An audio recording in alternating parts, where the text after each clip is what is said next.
You know that feeling when the quiet work you do for years never seems to matter to anyone, while someone else gets remembered for doing less.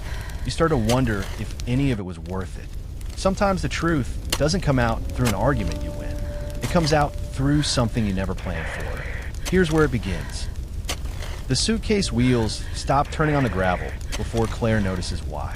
She has been staring at the porch, at the paint peeling in the same corner it peeled 10 years ago, and it takes her a moment to register the smell riding in on the wind. Thin, sweet, and wrong. She looks up.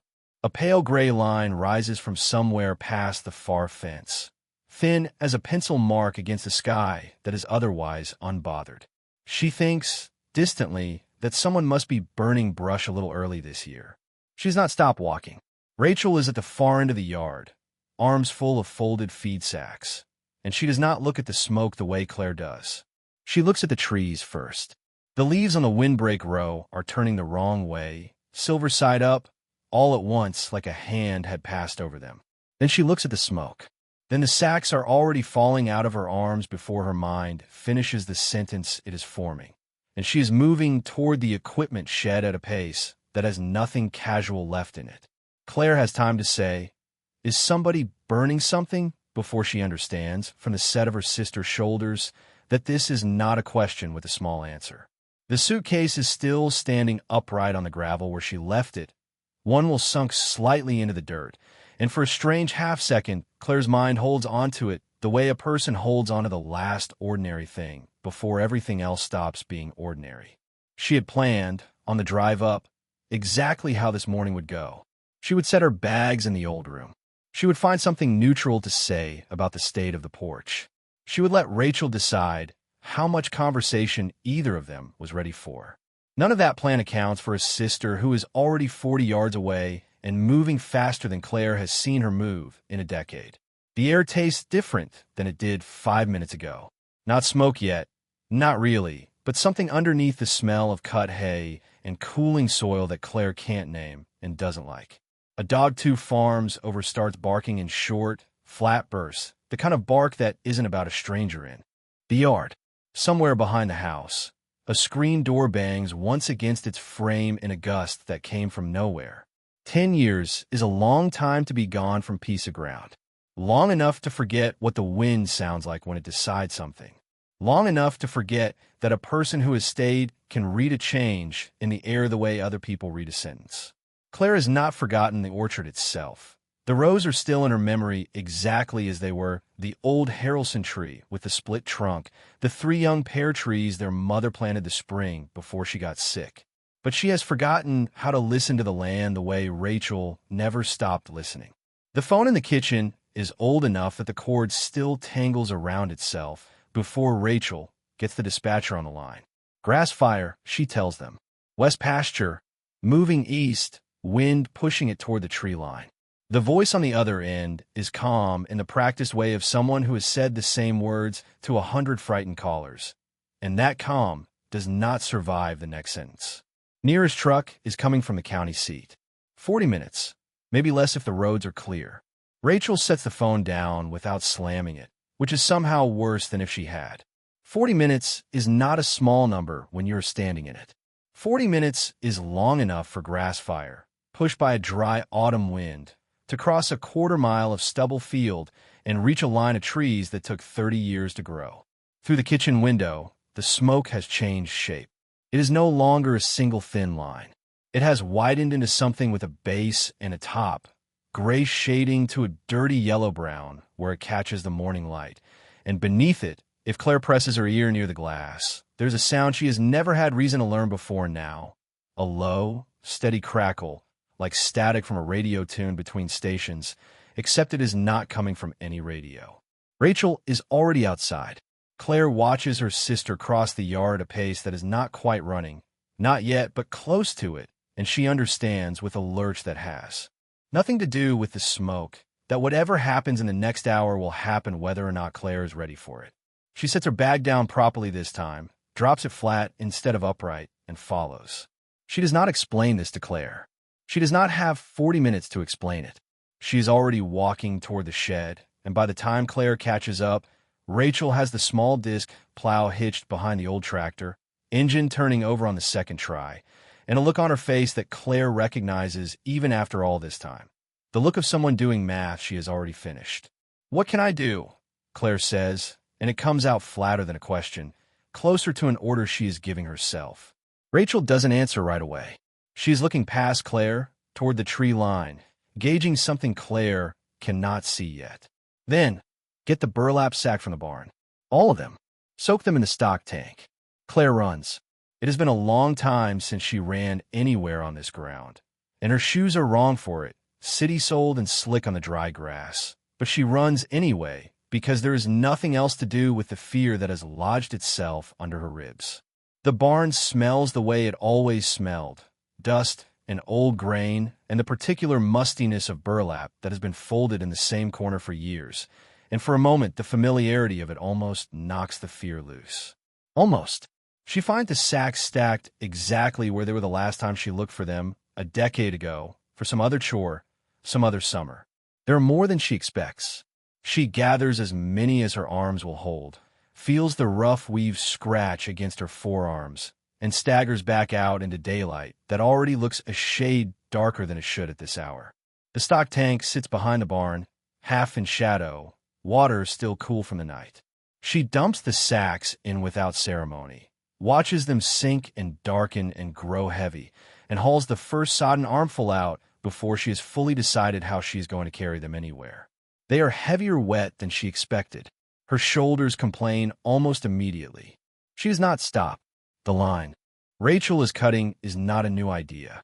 It is a strip of bare earth that circles most of the orchard's outer edge, disc down to soil every fall for longer than Claire has been paying attention, a habit their father started and Rachel never let lapse, even in the years after he was gone, even in the years when nobody thanked her for it, even in the years when Claire, on her rare visits home, glanced at the bare dirt ring and thought, without saying it out loud, that it looked like wasted ground that could have grown something. It is not growing anything today. Today, it is the only thing standing between the orchard and the fire, and Rachel is out there widening it, turning fresh soil where the old strip has gone thin, working the tractor in a tight, deliberate loop, while smoke starts to thicken on the horizon behind her. The disc blades bite into ground that has not been touched since last fall, throwing dark curls of earth to either side, burying the last of the summer's dried grass under fresh soil where nothing can catch. Rachel does not look at the smoke while she works. She looks at the strip in front of the tractor, at the gaps where last year's rain washed a low spot thin, at a fence post that sits too close to the tree line for her liking. She has walked this ring every October for as long as she has run this place alone, checking it, widening it in the years when money allowed for extra fuel, and narrowing her worry in the years when it didn't. Nobody ever asked her why she bothered. Grass grows over bare dirt if you leave it long enough, and more than one neighbor has said as much, in as many words, as if the ring were a habit she hadn't gotten around to breaking. She has never explained it because there was never anyone standing close enough at the right moment to make the explanation worth giving. Claire hauls the first load of burlap sacks from the stock tank, water sluicing down her forearms, cold in a way that feels almost useful against the heat already building in the air. She does not know where to put them. She stands at the edge of the yard for 3 full seconds, sacks dripping, waiting for instruction that does not come, because Rachel is 50 yards away and cannot see her hesitating. So Claire decides. She lays the wet sacks along the base of the nearest row of trees, the way she has seen people do in films, though she has no idea if it is right. It is not right. Rachel comes back for a moment, jumps down from the tractor without cutting the engine, and looks at the sacks laid flat on dry grass, already starting to dry themselves in the heat. "Not there," she says. "Not unkind. Just fast. Hang them. Over the low branches, wet side out. It's the trunks we're protecting, not the grass." Claire feels her face go hot, and it is not from the fire. She wants to say something in her own defense, some version of "how was I supposed to know?" But there is no time for that sentence either, so she swallows it and starts moving the sacks, draping them wet side out over the lowest branches the way Rachel showed her, once without patience to spare for a second showing. It takes her longer than it should. Her hands are unpracticed at this, fumbling with the coarse fabric, and twice she has to go back and re-soak a sack that slipped from a branch onto the ground. But by the fourth tree, something in her hand starts to remember what her mind does not. A rhythm, a way of gripping the burlap so it doesn't slide, a sense of which branches sit low enough to matter. She does not notice herself getting faster. She only notices, distantly, that she has stopped waiting to be told what to do next. Rachel calls out again, further down the row now, tractor idling while she jumps down to check a soft spot in the disc line. "Claire, bring the mattock." Claire looks around the equipment scattered near the shed door and grabs the first long-handled tool she sees, something with a flat blade and a heavy iron head, and carries it out at a half-run. Rachel takes one look at it and shakes her head, not unkindly, already reaching past it for the tool, actually leaning against the fence post 6 feet away, narrower, pick-ended, built for breaking hard ground fast. "That's the garden hoe," she says, already turning back to the strip. "Doesn't matter. Go finish the trees." The heat climbs into Claire's face that has nothing to do with the fire yet. She stands there for 3 full seconds with the wrong tool still in her hands, feeling 10 years old again in the worst way, and then something in her decides not to stay there. She sets the hoe down, careful, deliberate, the way a person sets something down when they intend to remember exactly where they left it, and goes back to the trees. By the time she reaches the 5th one, she has stopped looking at her own hands and started watching Rachel's. The economy of her sister's movements, the way she never wastes a step, the way she reads the wind before she reads anything else. Claire begins, without deciding to, matching that rhythm. Wet the sack, wring it enough to stop the drip, but not so much it dries too fast. Drape it low, trunk side, where the bark is thinnest and the heat will do the most damage. She does not need to be told twice anymore. The smoke is closer now, not a pencil line anymore. A gray wall building itself along the fence line. And beneath it, if she stops moving for even a second, Claire can hear it, a sound like wind through paper, dry and quick, growing. Halfway down the row, Rachel stops the tractor for something that has nothing to do with the fire line directly. In the near paddock, the 2 horses are circling in short, anxious loops, ears pinned flat, and she swings the gate wide without slowing down enough to latch it properly behind her, letting them run loose toward the lower pasture, away from the smoke, trusting open ground more than any fence right now. It costs her 90 seconds she doesn't have to spare, and she spends them anyway, because a farm is not only the trees a person can see from the porch. Claire watches this from 200 feet away, arms full of dripping burlap, and understands something she would not have understood an hour ago, that her sister has been making dozens of small, invisible decisions like this one for years, weighing what needs saving against how much time there is to save it, alone, with nobody standing close enough to notice the weighing being done. There is a strange thing that happens to 2 people working against the same danger. It does not ask permission. It does not wait for old arguments to be settled first. 10 years of distance between 2 sisters had built itself out of very ordinary material. A mother's illness that one of them stayed for and the other could not stay for. A farm that one of them chose and the other left. 100 small silences that hardened, over time, into something that felt permanent from a distance and suddenly did not feel permanent at all with smoke rising over both their heads. Urgency has a strange power. It strips away the disguises that old resentments wear. Standing in front of an advancing fire, the distance built up over years of words, spoken or unspoken, suddenly stops meaning anything. Do we always need an event large enough to force us to see clearly what matters, and who will stand beside us when the storm arrives? The bond between people is sometimes not kept alive by long conversations, but by a hidden rhythm, where panic gives way to quiet trust, and 2 hands, however clumsy, find the same direction, holding on to what belongs to family. Neither sister says any of this out loud. There is no time. It would sound strange, spoken aloud in the middle of a field with smoke rolling toward them. It exists instead in the space between one task finishing and the next one starting. In a half second when Claire hands Rachel a fresh sack without being asked, in the way Rachel starts calling out instructions before Claire even reaches her, trusting, without deciding to trust, that her sister will be there to catch them. There was a summer, years ago, before either of them had left or stayed, when the two of them built a fort out of hay bales in this same field, and their father found them at dusk and didn't say a word about the mess, just handed them each a flashlight and let them stay out past supper. Claire remembers it now in fragments, unbidden, triggered by nothing she can name. The smell of cut hay, maybe, or the particular gray of the light. She does not have time to hold onto the memory. She notices only that it arrived, and that some old, careful distance in her chest has quietly gone missing along with it. Rachel does not have room for memory right now. She has room for wind speed, for the angle of the sun, for the exact width of the gap, still uncut on the northeast corner of the ring. But some part of her, moving the tractor in its tight loop, registers that her sister has stopped asking what to do and started simply doing it, and that registers as something closer to relief than she has words available to name, not with the throttle open and the disc blades turning.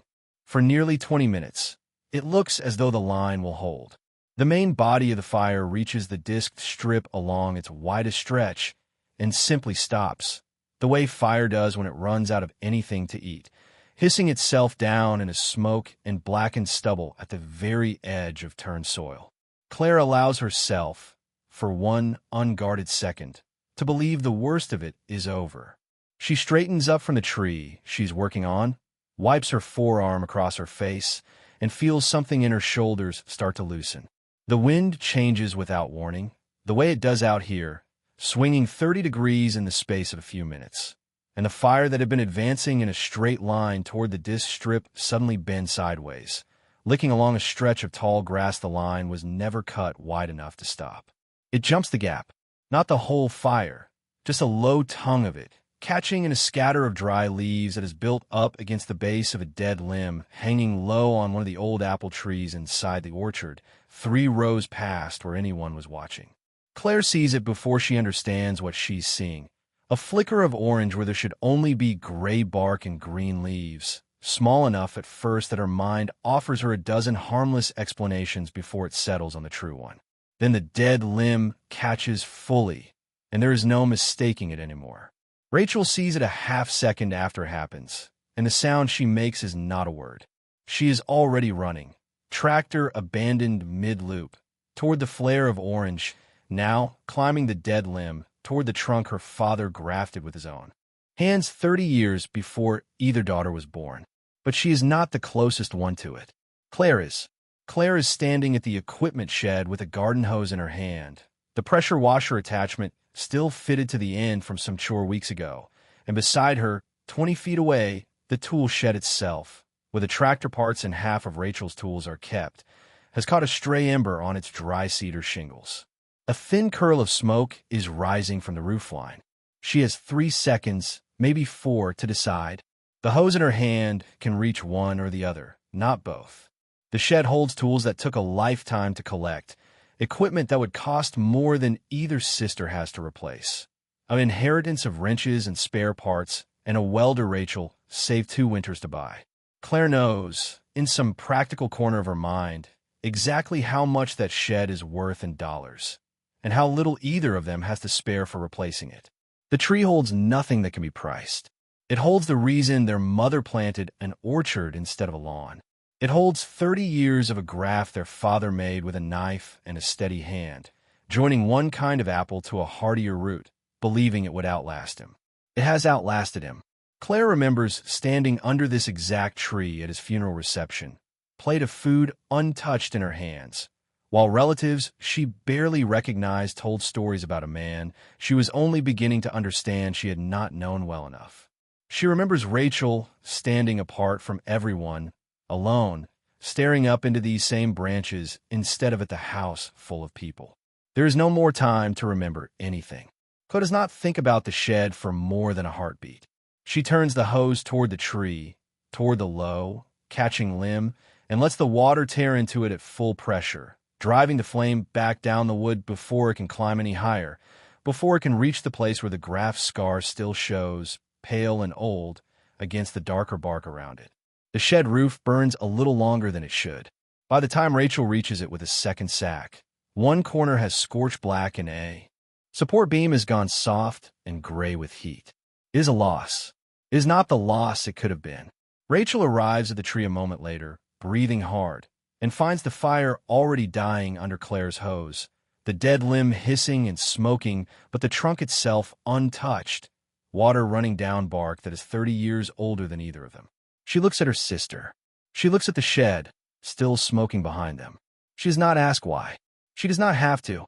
Some choices explain themselves the moment you see what was saved. A pickup truck rattles up the drive before the county truck does, kicking gravel, and an older man, Claire, half recognizes, climbs out, already pulling a shovel from the truck bed. Walt, from the place 2 farms over, the one whose dog had been barking an hour ago. He doesn't ask permission or make small talk. He falls in a step beside Rachel at the edge of the disked line, and within a minute the two of them are working in a rhythm that speaks to years of this same, kind of borrowed, wordless help passed back and forth between neighbors who rarely see each other any other way. Claire watches the exchange for a moment. No explanation offered, none needed, and understands that this, too, is a language her sister has kept fluent in without her. The county truck arrives 11 minutes after the wind shifted, and by then there is not much left for them to do except watch the firefighters finish what the disc strip and 2 exhausted sisters had already mostly stopped. The grass fire dies at the edge of the bare soil ring, exactly where it was supposed to, everywhere except the one gap the wind had found. And even there it goes no further than the tree it reached because someone made sure of it. Morning comes gray and quiet. The ash along the fence line is still faintly warm when Rachel walks the perimeter at first light, checking for embers the way she has checked every fall for longer than she can easily count. The disc strip has done its job. Blackened stubble stops clean at the edge of turned earth all the way around, except for the one place inside the orchard where a dead limb, now cut away and gone, used to hang. The shed is a loss they will deal with later. Insurance calls, a new roof, a list of tools to replace. It sits blackened at one corner, and neither sister mentions it much, because there is nothing useful left to say about wood and shingles that a person can rebuild. Rachel had stood in front of it for a long moment last night, after the county truck's lights finally swept off down the drive, and Claire had braced herself for some quiet accounting of what it cost them. It didn't come. Rachel only looked at the blackened corner, then at the orchard behind it, and said nothing at all, which Claire understood, somehow, as its own kind of answer. The trees are still standing. All of them. Even the one with the graft scar, its bark scorched pale on one side, but its trunk sound beneath, sap already sealing over the burned patch the way trees do, quietly, without anyone watching. Their mother chose this spot for the orchard over the flatter ground closer to the house, back when both daughters were still small enough to ride on the tractor fender instead of drive it. Because she said an orchard should sit where you have to walk a little to reach it, far enough that visiting it stays a choice instead of a habit you stop noticing. Claire had thought that reasoning was strange as a child. Standing here now, ash cooling under her boots, she thinks she finally understands it. A thing worth keeping should cost you something to go check on. Rachel walks the last stretch of the perimeter alone before coming back to the porch, the way she has walked it every fall morning for 11 years. Though this year the ground under her boots is warmer than it should be, and the smell in the air will take days to fully clear. She does not need to walk it today. The line held. But some habits outlast the reasons a person first started them, and this one, she suspects, will outlast this fire too. Rachel finds Claire sitting on the porch steps when she comes back from her walk, still in yesterday's clothes, ash smudged along one forearm, where she must have wiped her face without noticing. Rachel sits down beside her without a word. There is coffee going, cold in a mug between them, untouched, and neither of them reaches for it right away. Their hands are still dirty. Rachel's palms are cracked and stained with soil from the disc plow. Claire's fingers are pale with a hose gripped tight all night, red across the knuckles. Neither of them says anything about the years between this morning and the last one they spent sitting together like this. There is nothing that needs saying. The choosing has already happened, out there in the smoke, in the half-second it took one sister to turn a hose toward a tree instead of a shed. A rooster somewhere behind the barn starts up late, well after sunrise, as if he too had spent the night distracted by something more urgent than his usual schedule. Rachel almost smiles at the sound. Claire notices the almost smile and files it away as something rare, something she intends, for once, not to let 10 more years pass before she sees it again. I mowed a strip through good pasture every fall for 11 years, Rachel says eventually, not quite looking at her sister, watching the orchard instead. Never told anyone why. You don't have to tell me now, Claire says. I know. A pause, longer than the sentence needs. I'm telling you anyway. It isn't much. It isn't an apology, and it isn't forgiveness, and it doesn't undo 10 years in a single sentence over cold coffee. But it is more than either of them has said to the other and longer than Claire wants to count. And for one gray, ash-smelling morning, it is enough. Down the row, past the fence line, past the black stubble already cooling under the gray morning light, the orchard stands the way it stood yesterday morning, before either of them noticed the smoke. A little smaller by one dead limb. A little more real, somehow, for having nearly not stood there at all. Rachel picks up the mug, drinks the cold coffee anyway, and hands it to her sister without asking if she wants it. Claire takes it. Are you watching this on a quiet evening, or squeezing it in during a break in your day? Have you ever had to choose, in just a few seconds, what truly mattered most to you, and surprise yourself with the answer, the way Claire did? Tell us in the comments. We read every single one. See you in the next story.